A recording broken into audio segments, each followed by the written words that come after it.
Alors, bonjour Gila Muller-Bongard. Gila, d'abord, c'est un plaisir de t'avoir avec nous, un plaisir d'avoir fait ta connaissance il y a quelques mois en Suisse. Et tu es une personne très attachée à la cause animale. Et j'aimerais déjà qu'avant qu'on parle même de ton travail, tu nous expliques un petit peu comment ça t'est venu. C'est pas tout jeune, certes, mais c'est important que les gens comprennent la raison qui t'a amené à cette cause. Alors, chacun a un peu sa voie particulière pour arriver à un engagement, parce que la protection des animaux, c'est pas une chose facile. On n'a pas beaucoup de succès et on doit lutter beaucoup. Mon chemin à moi a commencé très tôt. Je le dis toujours, pas avec plaisir, mais avec réalité. C'était la chienne Laika qui a été en 1957 envoyée dans l'univers par les Russes et qui est morte là-bas misérablement brûlée vive. Moi, j'avais une quinzaine d'années et dans notre famille, on n'avait pas d'animaux de compagnie parce que comme je suis allemande et née dans la guerre, les soucis des Allemands après la guerre n'étaient pas les animaux domestiques, pour une question de prix et d'organisation. Mais cette chienne Laika a fait que je suis devenue archi-sensible aux animaux.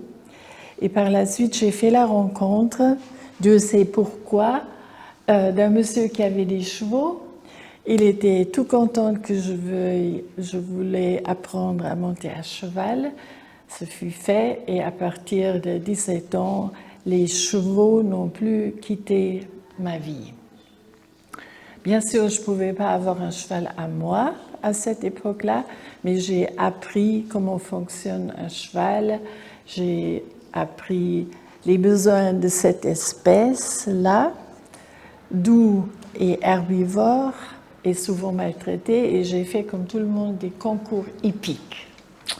Voilà, et là j'ai vu tout ce qu'on inflige à ces animaux grands mais doux, et j'ai renoncé au concours hippique. Et à partir des chevaux, je suis entrée dans l'univers des animaux de rente parce que j'avais déménagé à la campagne entre des fermes en pensant que j'allais habiter au paradis. C'était pas du tout le cas. Alors, la misère des animaux de rente dans les fermes, spécialement les porcs, les poules et les vaches et leurs veaux, ça m'a entraînée dans le militantisme des animaux de rente et aussi des animaux domestiques. Je continue ou bien? Oui, mais tu vas continuer dans le sens où après tu vas approfondir tout ça. Tu vas avoir la chance de militer aussi aux côtés de Brigitte Bardot. Oui. Et c'était une cause aussi que tu as soutenue. Oui. Et après, ton devoir, c'était de sauver le maximum d'animaux sur Terre, puisqu'en fin de compte, c'était bien ça un peu ta tâche. Oui. C'est vrai, dans ce développement militant, on rencontre aussi des gens assez extraordinaires. Je ne veux citer que deux. C'était Hans Ruesch, qui n'est bien sûr pas si connu que la fameuse Brigitte Bardot, la femme la plus célèbre du monde, qui à la quarantaine a tout laissé pour s'occuper de la cause animale, et 40 ans après, elle le fait toujours. Et il y a 30 ans, j'étais impliquée dans une campagne anti-fourrure qui s'appelait à l'époque plutôt nu qu'en fourrure. Mais c'était un terme que les gens ont retenu. Et j'ai fait cette campagne en Suisse avec un mannequin suisse.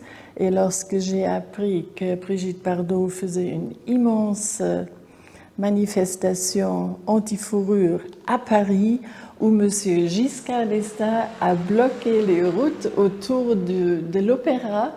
Et devant l'opéra, nous avons brûlé des manteaux de fourrure.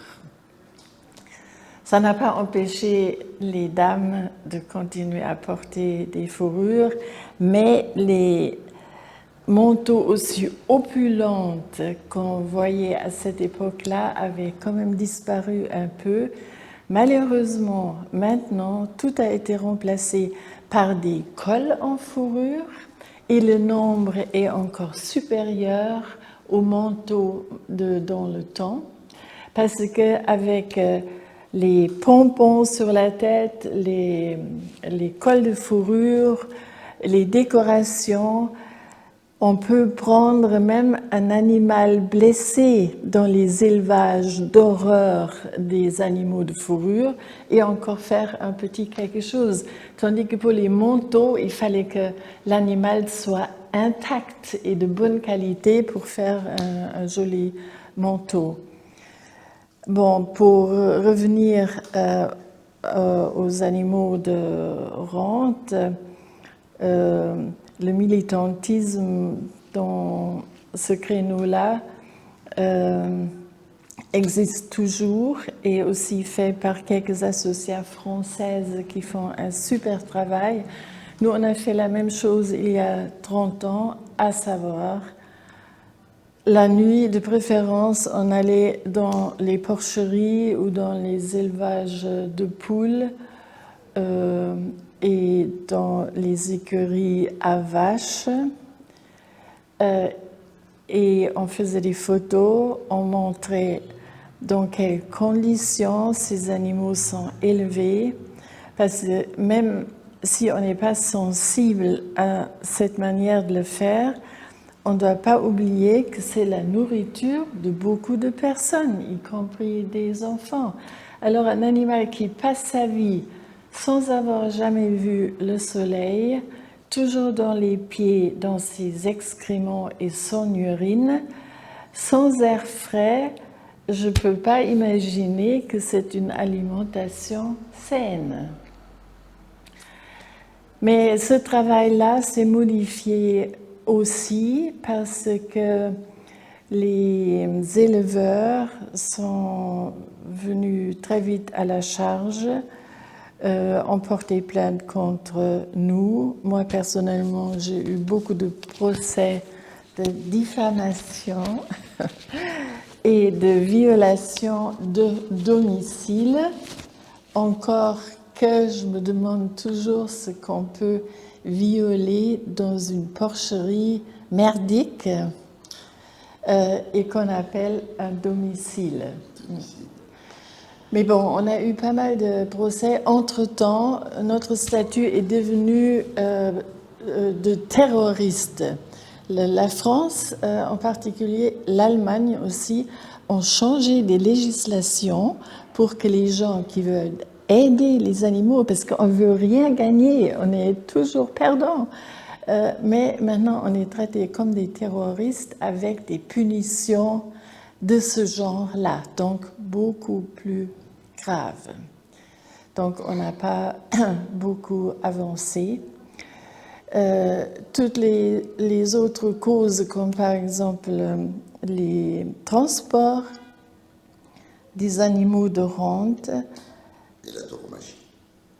J'en reviens, oui.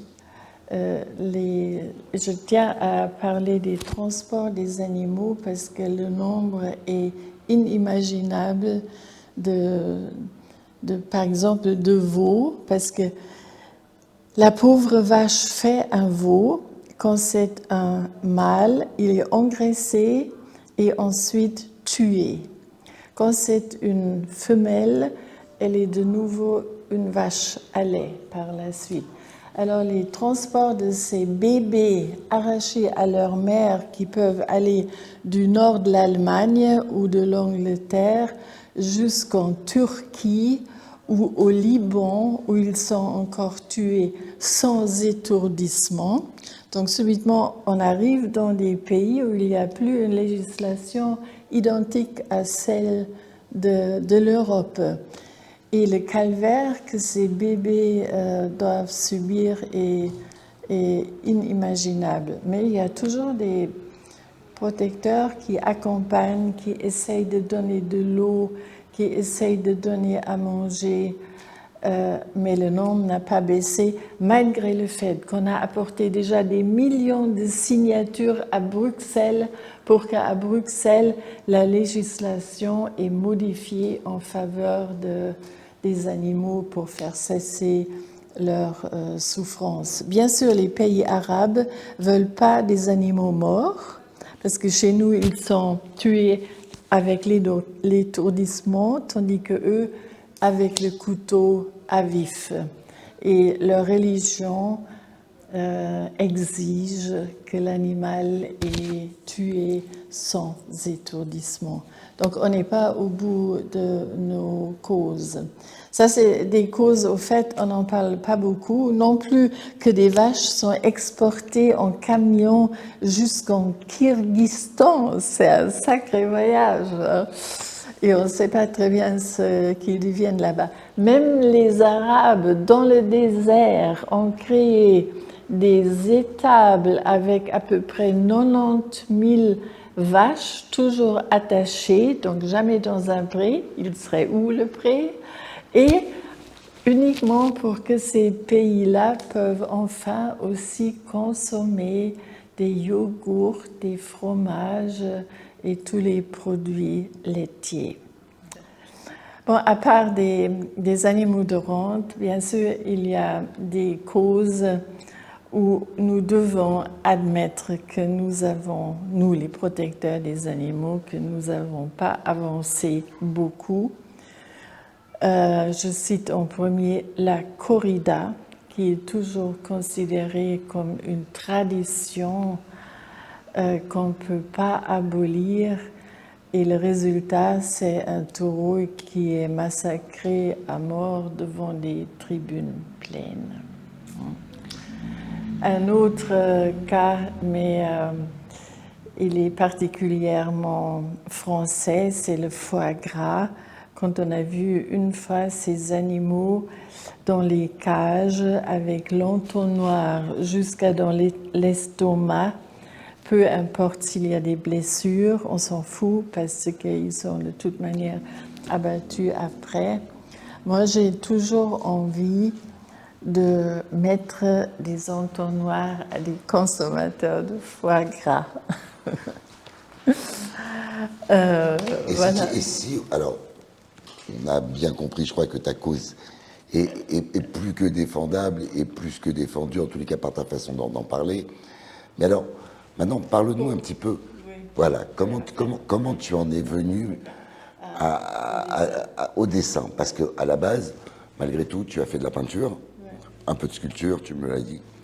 Et aujourd'hui, c'est par le dessin que tu véhicules une image de défendresse des animaux, on va dire.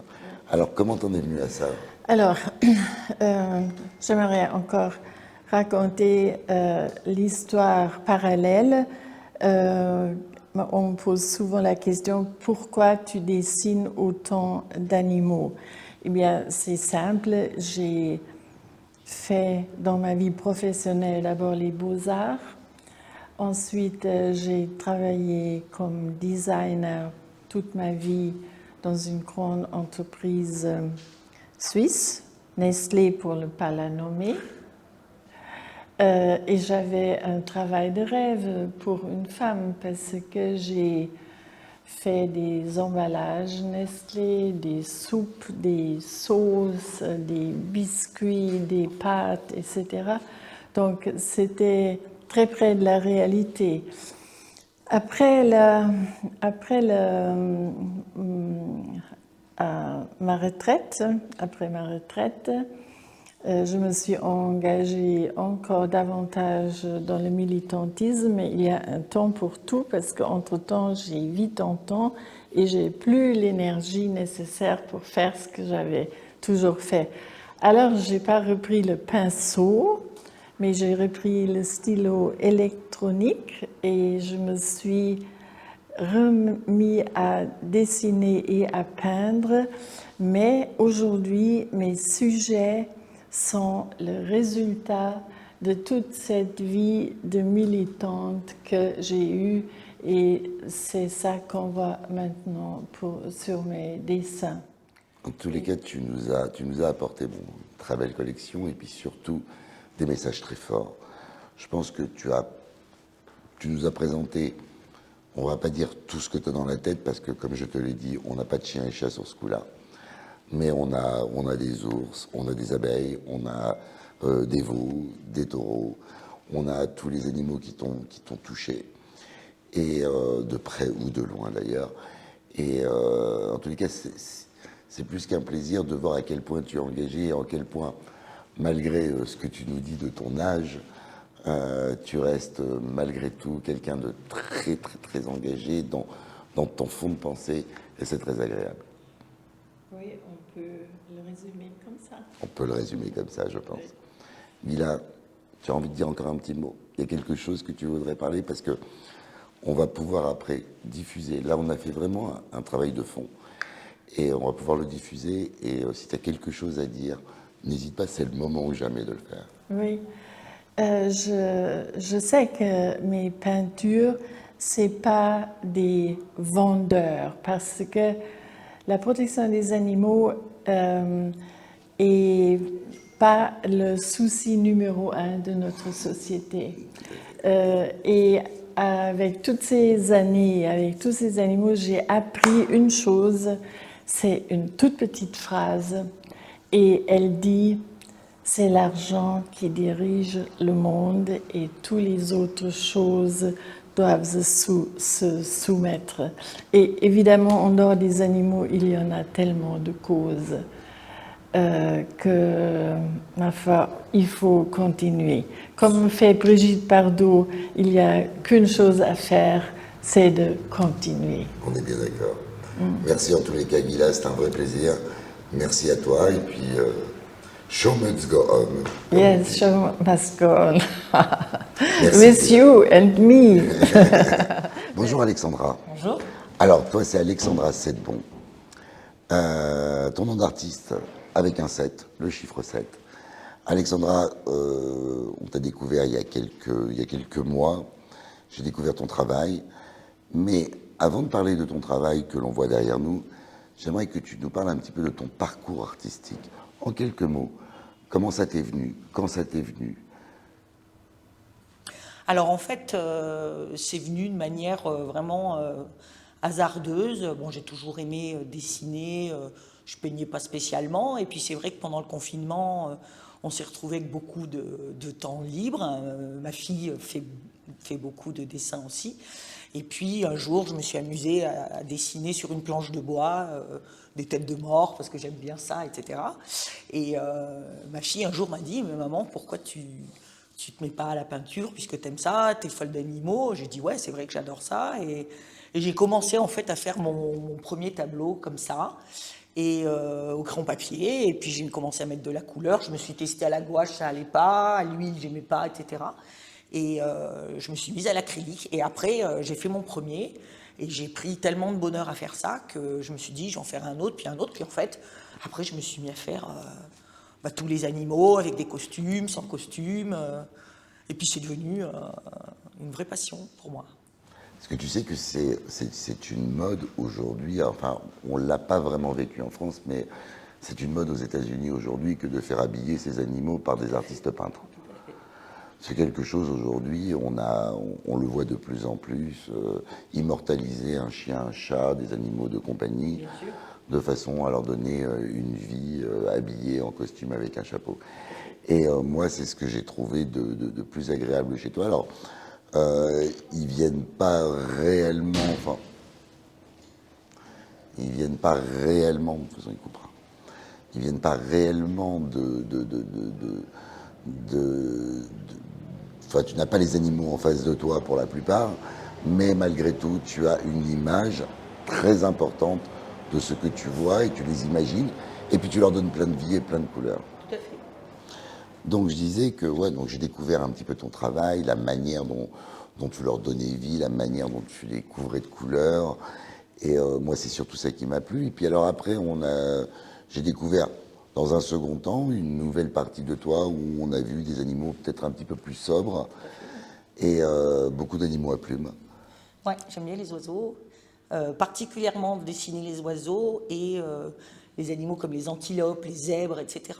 Alors après, je peux faire des lions, je peux faire plein d'autres choses, mais c'est vrai que j'aime bien les oiseaux, les Alors, plumes. est-ce que tu sais que il y a pas tant d'artistes que ça qui aiment peindre en hauteur? En général, les formats, on va en avoir, mais on va toujours avoir des formats qui vont être relativement plus larges.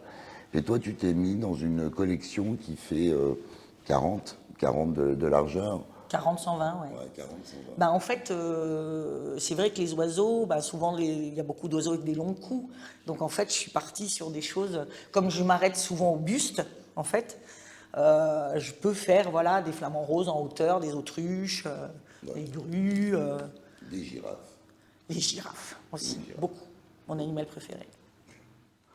En tous les cas, voilà, on a donc pu avancer déjà sur la manière dont tu es arrivé à ce travail. Alors le Covid Inspiré, t'a on va inspiré, dire. on va dire. Mais aujourd'hui, en fin de compte, ça fait quoi donc réellement? Ta carrière artistique, elle a quoi? 3 ans? Ah, bah oui, même à peine, oui. À peine. À peine, ouais, ouais. À peine 3 Avant, ans. je peignais, j'ai jamais peint. Et aujourd'hui, ta collection, elle fait combien de toiles à peu près? En dehors de celles que j'ai déjà vendues, je dois en avoir 65. C'est quand même pas mal. Je sais plus où les mettre. Bon, ben, on va créer un musée. Un musée, bah, pourquoi pas. En tous les cas, je tenais vraiment à te remercier. Remercier parce que d'abord, tu es une personne très agréable, très sympathique, très souriante. Merci. Et moi, j'aime beaucoup ça. Et ton travail est un travail intéressant. Là, on était sur une véritable cause. Et j'espère en tous les cas qu'on aura l'occasion de te revoir avec d'autres choses, etc. Merci beaucoup, Harry. Merci beaucoup, Alexandra. Bonjour, Jamie. Bonjour. Alors, Jamie, d'abord, avant toute chose, une joie de t'avoir parmi nous. C'est la deuxième fois que je t'expose. Jamie, on a découvert ton travail justement lors d'un art show. Et tu nous as un petit peu bluffé par le résultat de ton travail.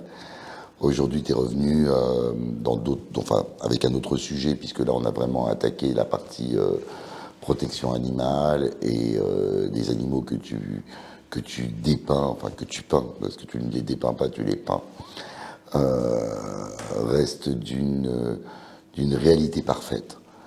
Et on aimerait savoir comment tu as démarré dans ce métier, comment t'en es venu à la peinture? Tu as fait les beaux-arts? Alors, en fait, non. Je suis venu avec le don. Ce qui veut dire, en fait, que déjà, à l'âge de 3 ans, en fait, je ne savais pas parler, que je savais déjà dessiner. Il s'avère que je dessinais avec mes petits crayons sur les murs, sur les plinthes, sur le sol. Et en fait, ils ont cru au départ que j'étais un enfant autiste. Alors j'ai été suivi par des psychologues qui m'ont dit non, finalement il n'est pas autiste, il n'a pas envie de parler, c'est seulement qu'il a envie de s'exprimer par le dessin, par la peinture et tout ça. Et en fait ils ont conseillé à mon papa de me faire un mur blanc pour m'exprimer. Et j'avais une psychologue qui venait, qui me posait des questions et je répondais à cette psychologue. Et je lui avais juste dit, j'aime pas parler, laissez-moi dessiner. Voilà. Et au fur et à mesure des années, j'ai commencé vraiment à dessiner un petit peu partout. Je dessinais vraiment partout. Ça arrivait même que je dessine sur mes vêtements, pour vous dire. Et j'ai continué à travailler. J'ai fait un concours des collèges où là, le premier prix était en fait une année de cours payés par l'État. J'ai pas eu la chance puisque ma maman me disait tout le temps c'est pas avec la peinture et le dessin que tu gagneras ta vie. Alors, ce que j'ai fait, c'est que j'ai posé le dessin et la peinture de côté. je ne dessinais plus, tout ça. Et j'ai commencé à faire mes études pour avoir un travail, que je suis rentré dans la vie active. Et ce qui s'est passé, c'est que le dessin me rappelait encore. Je voyais beaucoup de choses dans la rue, j'allais dans des expositions et j'étais malheureux en fait. Sans dessiner, j'étais très très très malheureux. Et je me suis dit, je vais prendre des cours de dessin aux Beaux-Arts. Je travaillais le soir pour me payer mes cours. Et en fait, mon prof aimait bien ce que je faisais, mais un matin, il m'a dit, après le cours, tu viendras me voir parce que j'ai quelque chose à te dire. J'étais décapité parce que je me dis, c'est pas possible, j'ai rien fait, je fais attention aux cours et tout ça. Et là, en fait, il me dit, on va arrêter là, tous les deux, parce que ça sert à rien que tu continues à dessiner, puisque je te contrarie. Tu es né avec le don, tu t'es perfectionné tout seul, et en plus de ça, quand je te demande de faire quelque chose, tu ne le fais pas. Tu es toujours en train de me rajouter des choses où tu approfondis ce que je te demande, le modèle, alors que je t'ai rien demandé. Il m'a dit, il faut arrêter, tu perds de l'argent et maintenant tu as ton propre coup de crayon, tu as ta propre signature. C'est à toi de en faire ce que tu veux dans ta vie, mais certainement à bon escient. Et c'est ce que j'ai toujours fait. J'ai toujours fait des portraits alors que ce soit d'animaux ou que ce soit d'êtres humains, mais je ne voulais pas bafouer la vraie image de la personne ou de l'animal. Je veux aller pas dans la perfection n'existe pas, mais aller au plus proche et faire ressortir l'émotion. Voilà. Je me dis qu'un être humain, il est né avec des traits, je ne vois pas pourquoi je vais les changer, je ne vois pas pourquoi je vais en rajouter, je vais juste l'exceller. Je veux juste vraiment qu'elle se reconnaisse. Et on m'a toujours dit qu'une photo figée le temps, le portrait ramène le temps. Voilà. Et c'est comme ça qu'en fait, au fur et à mesure, je me suis toujours dit que si je devais faire une peinture, une toile, un portrait, quoi qu'il arrive, eh ben, ce serait avec le cœur et je me l'approprie le temps de l'exécution. Après, il va pu m'appartenir, sauf que pendant tout ce temps-là, c'est comme si je me dessinais à travers l'étoile. Et je voulais en ressortir encore plus pour que la personne, quand elle se voit, elle se dit « Ah oui, effectivement, c'est beau et c'est comme ça que je le voulais. » Mais tu es donc un portraitiste de talent. Merci beaucoup, Harry. Autodidacte. Oui, finalement, oui. Finalement, oui. Oui, finalement, je me suis vraiment élevé artistiquement. Mais alors, juste une petite question technique. Alors, on en a parlé, mais tu utilises différents éléments dans tes toiles. Oui. Mais tu as une formation là-dessus? Non, du tout. Alors, il s'avère que ma façon, c'est venu d'une erreur. Voilà. J'étais en train de faire un portrait et je voulais à peu près, j'étais au fusain et ça me dérangeait, j'avais fait des traits qu'il fallait pas, ça avait totalement changé le portrait et j'ai voulu en fait mettre une bombe pour retirer un peu le fusain que j'avais déjà plaqué et finalement je me suis aperçu qu'en mettant de l'acrylique pour essayer de d'estomper, ça faisait des reliefs. Et j'ai testé sur le portrait, j'ai continué à mettre de l'acrylique pour approfondir le portrait. J'ai replaqué en fait avec un vernis et non de la bombe. Et là, je me suis aperçu que ça faisait vraiment ressortir les traits. Et j'avais pas besoin en fait de faire soit des nuances ou comment on appelle ça, ou aller dans des profondeurs. Et après, j'ai joué un petit peu avec la bombe pour estomper un petit peu et je m'apercevais que plus je mettais de la couche, plus je l'aplatissais et plus ça ressortait. Et c'est là où est vraiment né Jemidar. Voilà. Bon, bah écoute, en tous les cas, nous, on attend toujours des nouveautés, des créations. Avec plaisir. Voilà, et puis tu fais partie de la maison aujourd'hui et c'est un vrai plaisir. Je t'en remercie. Mais moi, je te remercie du travail que tu fais. Juste pour la petite chose, je vais te demander de te retourner afin qu'on voie bien sur la caméra ce que tu portes dans ton dos. Exactement, et je l'ai fait vraiment pour cette occasion. Voilà.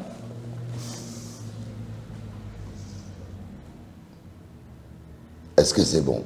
Merci beaucoup, Jamie. Merci beaucoup. Je te remercie. Bonjour Laurence. Alors, je ne vais pas dire que je te présente plus, mais malgré Si, tout, si. on se connaît quand même. Et aujourd'hui, on a eu la chance d'avoir une véritable collection.